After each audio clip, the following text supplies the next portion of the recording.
Welcome to the LA Business Podcast, a forum for business owners and senior executives to share the experiences about the elements that drive their success.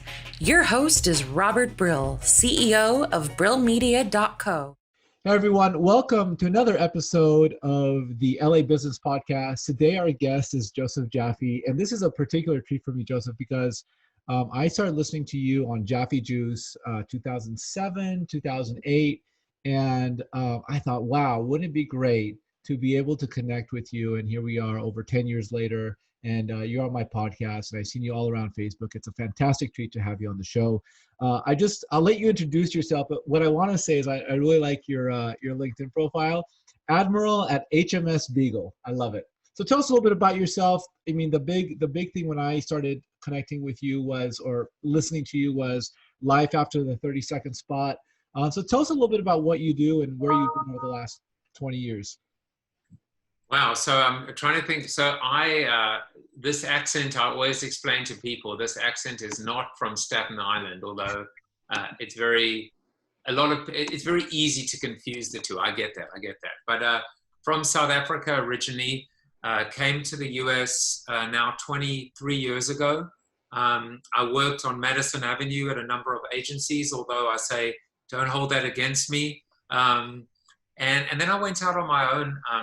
I've now written 5 books. I'm, privileged to be able to say, it was a bucket list item. I always loved writing at school, and I always wanted to be an author. And I don't take any of them for granted. And then, in addition to those 5 books, interspersed, I say that the books are like chapters of a story. It's a bigger story. It's my story, but it's also a marketing story. But amidst all of these, I've started 3 companies. So the most recent one, as you were talking about, is the HMS Beagle, which is the ship that sailed with Charles Darwin 200 years ago. A big common theme with me is about change, innovation, disruption, survival. Darwin said, it is not the strongest of species that survives, nor the most intelligent, but rather the one that is the most adaptable to change. And truly, that is the blueprint to survive and thrive. And then, you were talking about it earlier. I've always believed, and I say this a little bit from a self-deprecating type of way, but there's so much truth to it, which is you can't read about change in a book, even mine. Okay, maybe not mine, but no, but like my book will tell you, but everyone else doesn't. No, but you can't. You have to experience it for yourself. And so, what brought us together then was I was practicing what I preached. Join the Conversation was my second book. I used new marketing to prove new marketing. I think you remember, I did this thing called Bum Rush the Charts. I got my book to 26th overall. It was above Oprah and J.K. Rowling, just by telling my entire community to buy 1 copy on Amazon, because that's how you kind of cheat on Amazon. Amazon regards, 1 million book sales or 1 book sale as the same transaction.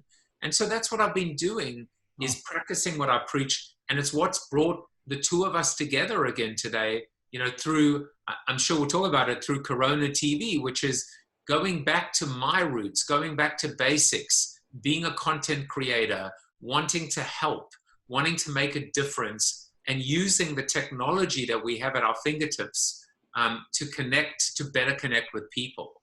And so that's kind of like my weird squiggly line, going from life after the 30-second spot, recognizing that there was this new thing called digital. By the way, what is everybody talking about now? They're talking about digital transformation. They're talking about virtual worlds. They're talking about all the stuff that you and I were practicing, 10 years ago, 15 years ago. It's amazing how timing is everything, right? And I was saying this to somebody yesterday.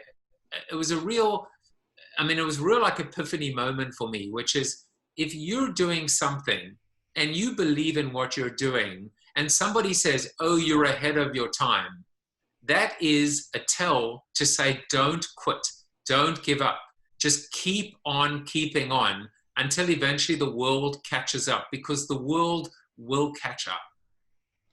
didn't you have a space in Second Life? Like, weren't you meeting Yeah, people in Second Life? I'm trying to see. Hang on a second. Let me just leave the White House press briefing room, Okay. as you can see in the background. Um, Yesterday, I had CC Chapman on the show with me, Yeah. and we both brought out Aeon, yes. our little Second Life figurines, which I'm showing you right now.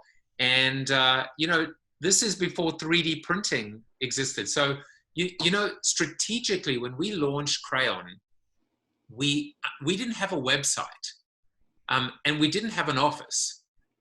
All we had was Crayonville, which was our island in Second Life. So when you actually went to crayonville.com, first of all, you know, our company's name was Crayon, but our domain was Crayonville because it's a place. And all that was on the website was a postcard, and it said, join us in Crayonville. And when you clicked on that postcard, it opened up Second Life. So we were living it. And I can promise you now that people listening thinking like, you know, he's ahead of his time. No, I'm not ahead of my time, and no one's ahead of their time. What we witnessed then was the ability to bring emotion into digital, because digital to this day is still sterile and faceless. You go to a website, an e-commerce website, there's no one there. There's no Walmart store greeter. There's nobody to say, hey, how's it going? How much time do you have? Is this your first time here? Can I help you with anything? But when people arrived in our island, they kind of teleported in. And so what would happen is we always had one member of our team on Second Life. And the next thing you know, you're busy just, I don't know, doing a conference report, and a little avatar pops in, and you would just immediately go up to them and say, hey, well, welcome to Crayonville. Can I help you with anything? I mean, it was there all that time ago, 15 years ago. And here we are. Let's not make the same mistake again. So I mean, in a much more static, less interesting way, Zoom now becomes the new space that people spend their time in these various rooms. Do you think there's an opportunity? There's definitely an opportunity.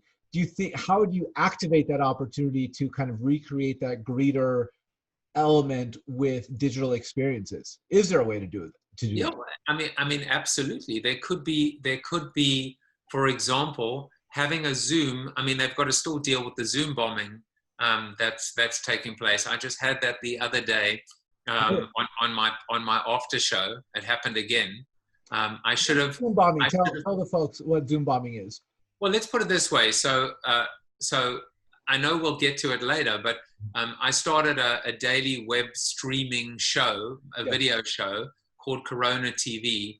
And then there's an after show on Zoom, which is an opportunity for anyone who is listening to come on and connect with me and also my interviewee. And you know, Zoom bombing, if that URL is given out publicly, there's now little scripts that are run where hackers or just perverts or whatever, or just kids, can immediately see which Zooms are going on without any password protection or security. So now Zoom is put in a waiting room to kind of gate and guard. But the other day, I was doing my show, and I saw someone by the name of Ben Dover, you know, was in the waiting room. And I'm like, I'm pretty sure I know where this is going. You let him in. I let him in, to my chagrin. It turns out his real name is not Ben and his last name is not Dover. Cracks me up.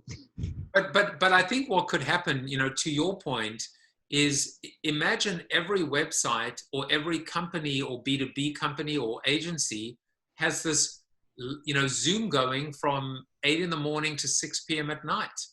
And so you don't have to call or text or whatever. You just come into the Zoom room and say, hey, listen, I'm popping in, saw the article you wrote, or intrigued about your services. But I will say, you know, to that, there are now, you know, chat. A lot of companies are using chat. But of course, what they're doing is they're using chat bots, right? Because because, God forbid we should use human beings to connect with human beings. Right. So we're trying still to automate and use AI, but there's nothing better than a human being that just says, hey, listen, you're on the website right now. I can see you. What can I do for you? Yeah, I mean, the first thing that comes to mind, it's a great idea, and I'm actually going to deploy something like this on my website once I get around to it, probably the next week or two. And I'm drawing the line in the sand. Within the next 2 weeks, I'm going to do this. If I don't know, the idea would be like just something simple as, and it sucks because pop-ups have a bad rap, but like even just a pop-up with a video that says, "Hey, thank you for visiting my site. My name is Robert Brill." Now it's recorded, but now you pair that, to your point, with an idea of having a live Zoom always going. That's actually really interesting. The only part that I have challenge with is I actually need to conduct business and look at finances and have client conversations. And we're a small enough organization where if I'm not on it, no one else is going to be on it. Yeah, look, it's hard for a really small business. Yeah. But I mean, at the same time, we were probably 7 or 8 people at the time at Crayon. So we took shifts. Yeah. And so, 1-hour shifts seemed quite doable. But I'll give you a better example. If you're a small business owner, and I'm talking about whether it's a plumber, whether it's maybe a framer or framing. If you're in a movie, remember movies? We used to go to them before the world went to hell. Before But if you're there and suddenly before AMC stopped showing Universal Studios movies, by the way, that's new. AMC Theaters is now, at least in the short term, not going to show Universal Studios movies because of some uproar around the Trolls movie. AMC is not going to show Universal's movies, at least in the short term. That's weird. Because the Trolls movie did so well on home screening. Oh, so right. When they get like 70% of the profits rather than 50% from the theaters, that there's some uproar, and now AMC is saying, "F you, Universal, we're not going to show your movies." But you know what? I mean, that will not end well for AMC. And Well, look, you don't evolve and you don't survive by doubling down on the status quo and defending the past. Peter Drucker once said, defending the past is far riskier than creating the future. This is like if the CPGs had done this sooner, which is to get into direct to consumer, they would be in a much better position right now, but they didn't because they didn't want to upset the channel. Now, in this particular case, I don't know why we aren't seeing more studios. For example, the new James Bond movie. If these movies and more movies weren't released now, on Netflix or streaming live, first of all, they would probably break records. And who cares about pissing off the channel right now? Because, if we're all in this together, what this is survival. We're all in the survival business. So just to go back to, by the way, and I'm glad you brought this up. All I was saying is you're sitting in a movie and you're a plumber or whatever, and your phone vibrates. This is your life. You take the call, or you look and see that somebody is bad-mouthing you on Twitter or someone has a problem. You answer them. Response and responsiveness are the hallmarks of what it is to be an entrepreneur. And that is that's the technology now that allows us to better connect and serve our customers. And so that's why, even you or I, recognizing that we may struggle with scale, but there's smart ways to do that. There's smart ways to be accessible. And, one of the things that I'm running on my show now is what I call the Great Celebrity Experiment Challenge. Okay. I've gone out now and I've challenged 100 celebrities to see who's going to be the first to come on my show. Now, do I expect any of them to actually follow their own accounts on Twitter and see who's talking to them on Twitter? No, but that's the problem. That's the problem with Twitter. That's the problem with celebrities. That's the problem with access. But at the same time, do I know someone who knows someone who might know someone on that list? Absolutely. So on one hand, I win by them just perpetuating the status quo and me coming up empty. But I also win if the next thing I know, one of these 100 celebrities wants to be a guest on my show. You know, but the lesson in it is access. And you don't have to be, you know, David and Goliath coming together, the leveling of the playing fields. This is the great pause. The playing fields are level once again. So if you are a celebrity sheltering in place at home, you should be thinking about how to reinvent yourself in the age of Cameo. You should be thinking about how you can surprise and delight your fans and customers 5 or 10 minutes every day. Go to Twitter, go to Instagram, call someone on the phone, you know, show them that you are evolving as a celebrity. Because you know what may just happen coming out of all of this is we actually stop obsessing on these retouched, artificial and fake celebrities and focus on each other and focus on real people and real conversations. It was a bit of a rant, but you know. I think the challenge, like over the last 10 years, we've definitely had the opportunity for authentic, natural people with no filters on places like Snapchat and the ridiculousness of TikTok and other places for humans to be human and simply distribute that message exponentially to anyone who's interested. If you have a really good message, it goes further. The challenge, I think, for a lot of celebrities is that they're a vessel. You see some of these celebrities talk, there's nothing there, but they're the best actors. Robert De Niro is a really interesting example. He's dry as cardboard. And I love Robert De Niro as an actor, but he is dry as cardboard, like when he has to like speak about something that's from him, but as an actor, he's like prolific. Right. I think so many of these actors are their whole lives are their whole professional persona is like, do not be yourself, only be what you are told to be, which is directly at odds with the world of authenticity that we've been on trial for the last 10 years of actors who can figure that out. And now it's like all bets are off. If you can be authentic and connect with people, massive win over the folks who have nothing to say. I mean, To your point. I think you said that absolutely perfectly. And there's always been this almost contradiction, right? A lot of actors are introverted and they're very awkward. They're socially quite awkward unless they're performing on stage. You see it all the time, but you also, I connect and network with a lot of pretty prolific and I would say very visible public speakers, thought leaders, authors, and you'd be surprised how many of them are also, you know, the worst thing in the world for them is to be on camera and to be in this kind of like we are, you know, right now. And I just think, you know, I wrote about this in Built to Suck in my most recent book, and I called it Mirror and Glass.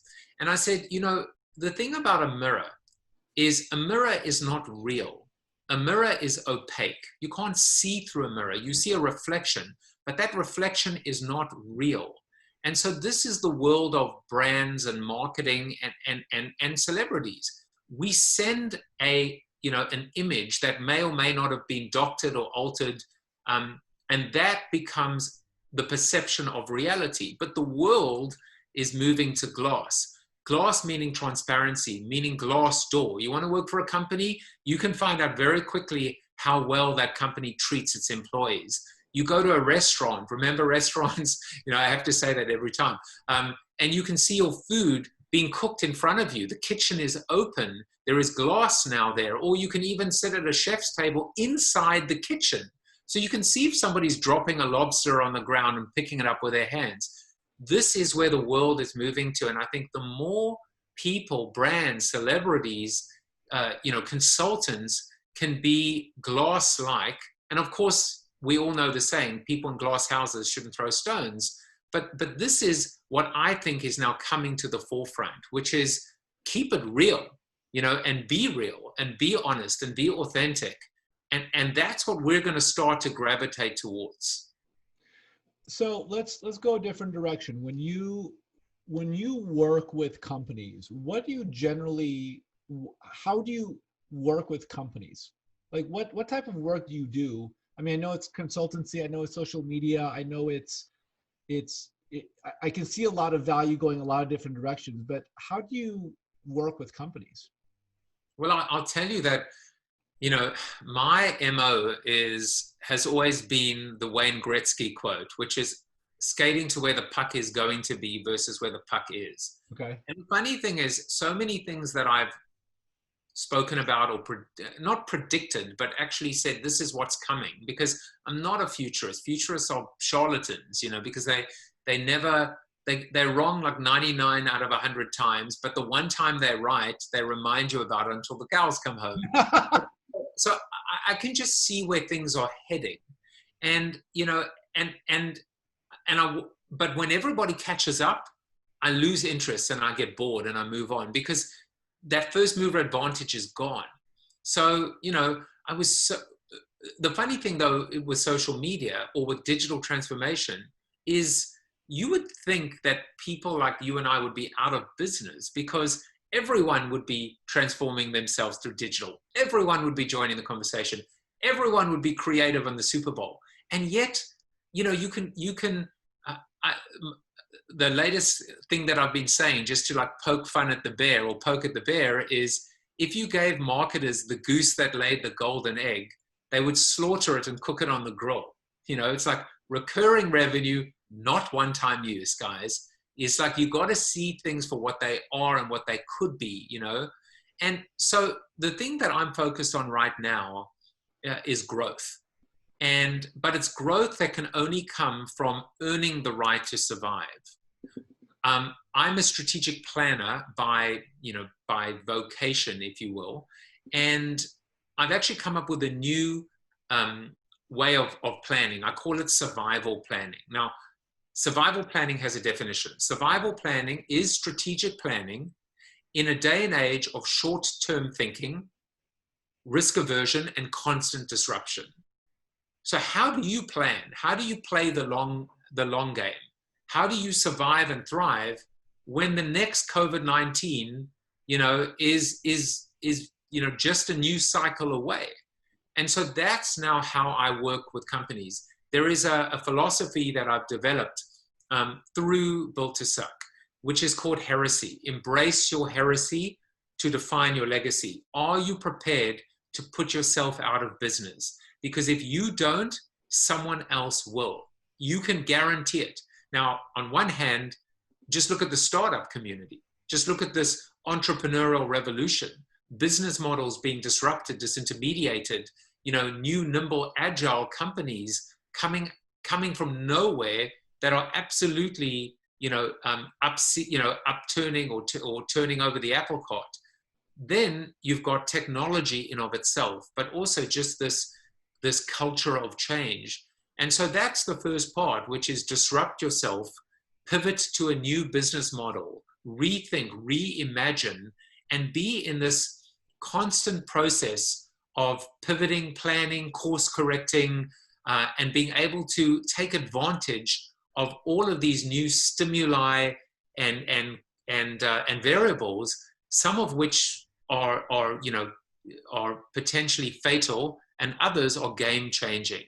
And so how I'd work with a company is, the easy way is by being a keynote speaker or facilitating a one-off, but that quickly moves into workshops and smaller but much more powerful projects, but they're very short term, as in it could be during an off-site or planning session.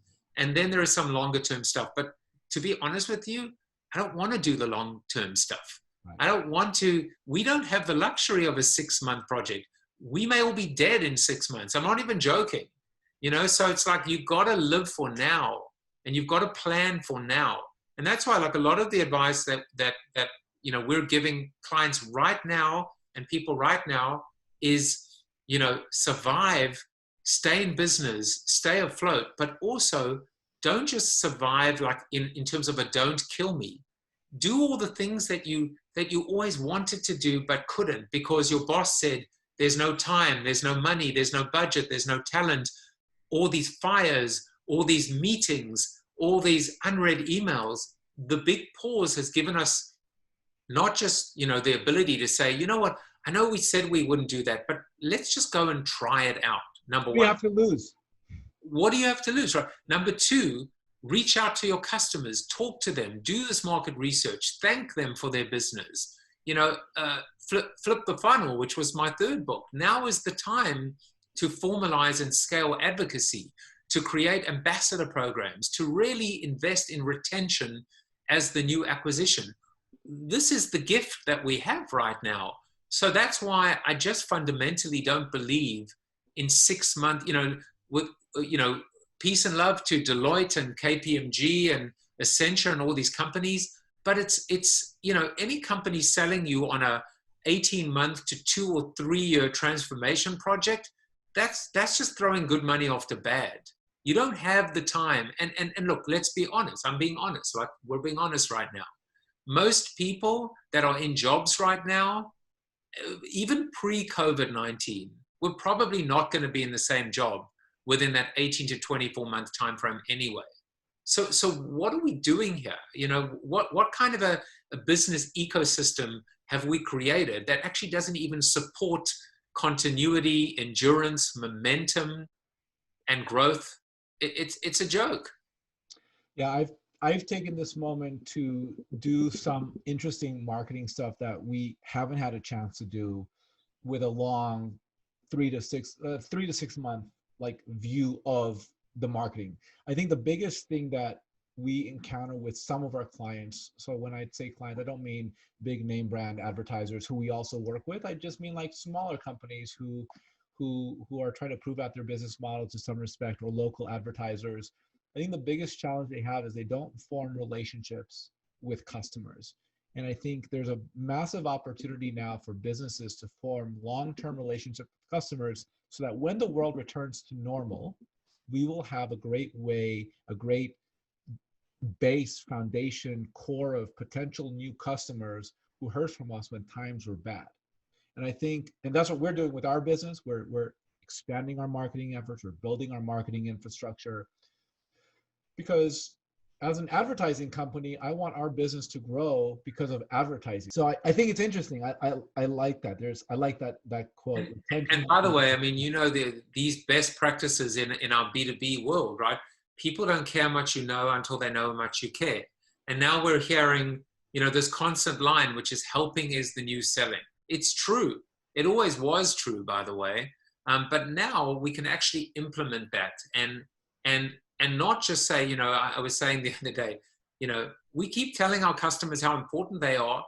And then they call us and we hear, you're very important to us, but due to an unusually high call volume, your call will be answered in 2 hours and 25 minutes.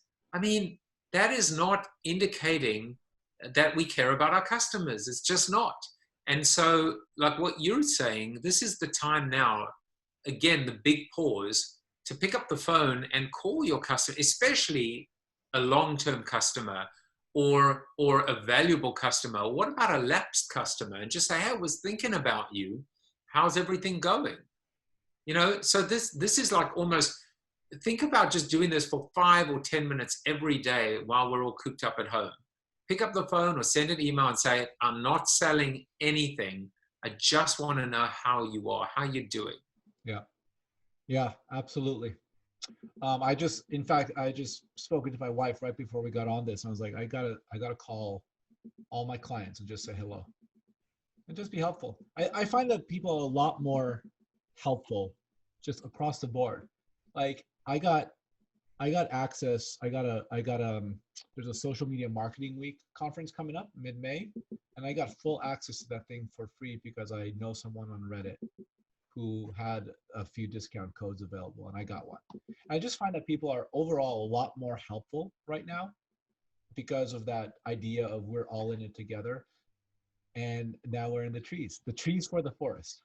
Yeah, well, there's meaning behind my backgrounds, but yeah, I mean, the thing is, and I heard this as a best practice right now. If you were looking to hire a PR agency before, but you couldn't afford them, well, guess what? PR agencies right now are in the same situation you are. So maybe now is an opportunity to go to them and say, hey, listen, times are tough right now. I know I have bandwidth. You may have bandwidth too. Would you consider perhaps doing a little bit of work, if not pro bono, maybe in exchange for some equity, or you know, I'll tell you what we started doing at the HMS Beagle is we're doing this thing called survival boosts. So it's a 1 week pro bono engagement, and it's 1 hour briefing on the phone, 3 to 4 hours of work in the background that we do, and then a 1 hour presentation to our client, and then we're done. In addition to that, we put together a 2-page case study that we then share publicly. And that is the deal. The deal is they can't hoard the IP and the work for themselves. They have to agree to allow us to share that publicly. Why? Obviously, it's good for us. It's case study. We're going to end up with 3, 4, 5, 6 case studies to add to our existing repertoire. It's allowing us to be as creative and bold as we've ever wanted to be. But for them, they're also being gracious and sharing, you know, some of the work that's been done for them with other companies that might also benefit from it as well. So that's a piece of advice that I would give to anyone out there, which is don't be afraid to ask for a freebie right now.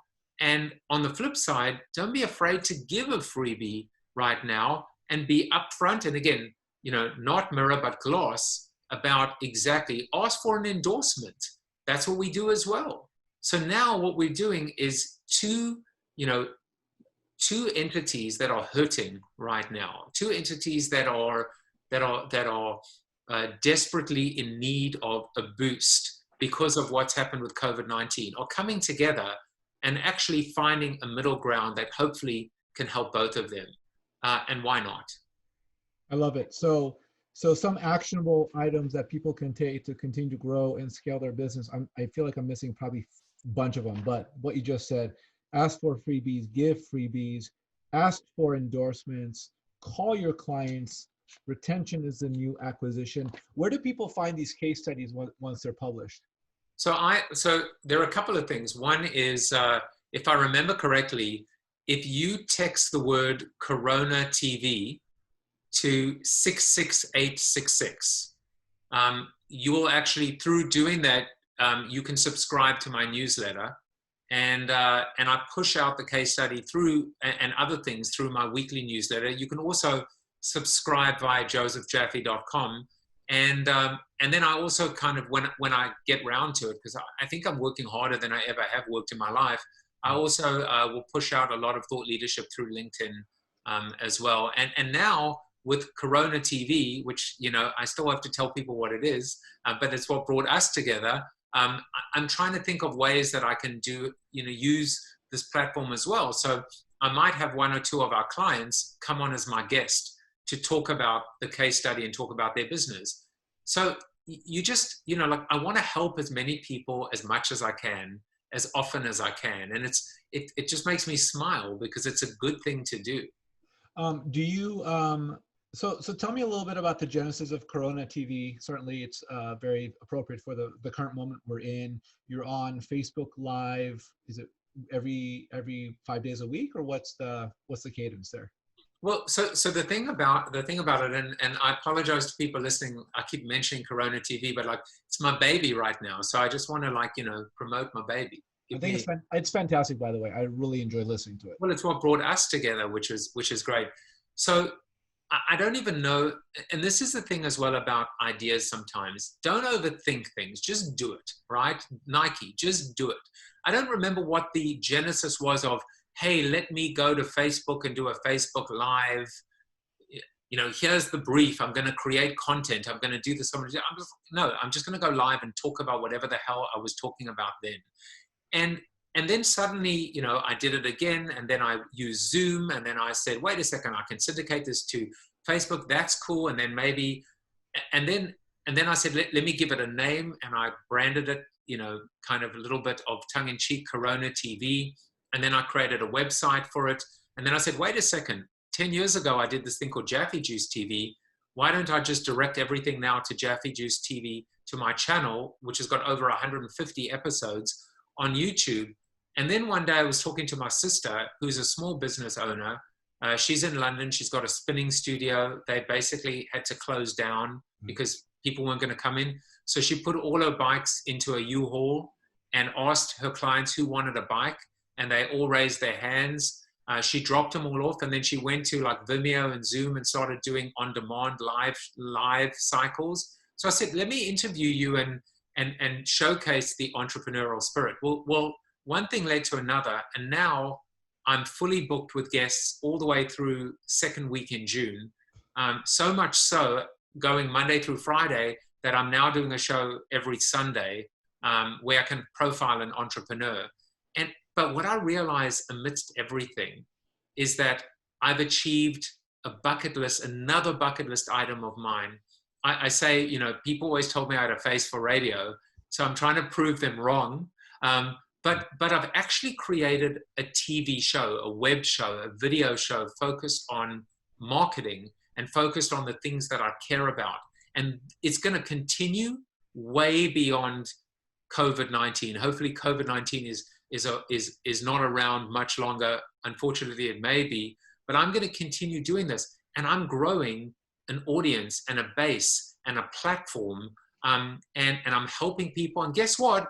It may actually help me too. At the moment, it's hours and hours and hours of work every day. But I know that if I can just stay the course, it will reap rewards. Yeah, fascinating. I love it. People should just do it and not worry. I mean, so many people are worried, and this is something that has been ingrained from listening to Gary Vaynerchuk over again. People are so worried about the visual quality, the audio quality, etc. That's important. Like you should pay attention to that, but don't let that stop you from just throwing out good content, and you'll evolve and whatnot. I think and every day, I mean, even yesterday, this stupid video freezes and lags. And in fact, I'm kind of looking out my window. I mean, well, actually I'm outside right now, but kidding. But my Logitech camera is arriving today. So, why? I was using my MacBook, and then someone said to me, you can do better than that with a Logitech camera. Well, they said with an external camera. So I asked around, and people said this was the camera. So I ordered the camera. By the way, there are no Logitech cameras in the world right now because of what's happening. So I had to go on eBay and basically overpay for it. My point is, every day I'm making mistakes, but every day I'm growing. And what I would say to people is just do it. But you know what? When you look back, whether it's a day, a week, a month, or a year, look at that growth and look at all the learning. And the thing about me is the mistakes and the learning is part of my story. A, I can share it. And B, the next time a client comes to me and says, hey, we're thinking of doing a web show or doing something, I can say, I can show you how to do it because I did it myself, by myself, without a team, without an agency. I just figured it out myself, and you can figure it out too. Absolutely. I love it. So Joseph, tell us again, all the places people can find you, how we start watching Corona TV. Do we have to be connected to you? Do people have to be friends with you on Facebook to watch Corona TV? No, and that was another thing I had to figure out, which is I've hit my 5,000 friends. So you can follow me on Facebook. And I've made all the shows public anyway. So it streams. By the way, part of my goal now is to piss people off at least one a day so that they can unfollow me, and then I can let in someone on the waiting, in the waiting room. So you see, it all works out. But it's on Facebook, it's on YouTube. The best URL to go to is jaffejuice.tv. I also now syndicate it every day live on LinkedIn. And those are the three major platforms that I'm using today. And as more become available, I'll use them too.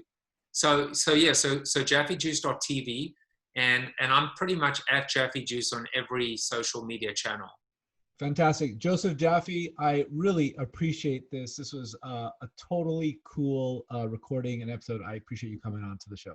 And I appreciate you giving me the opportunity and you wanting to help me spread the word, grow, promote the show.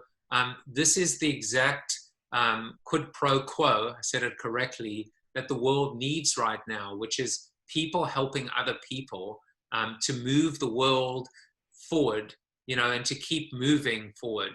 And so I don't say it lightly when I say thank you, for believing in me and for giving me the platform to talk to your audience. I appreciate that, Joseph. Have a good day. Thank you so much. Take care. Bye. Thank you for listening to this episode of the LA Business Podcast. If you like what we're doing on this podcast, please consider subscribing on Apple or Google Play, leaving a 5-star review, and sharing with your friends. If you have any questions, comments, or recommendations for a guest you'd like to hear on this podcast, please email me, robert@brillmedia.co. Thank you. Have a fantastic day.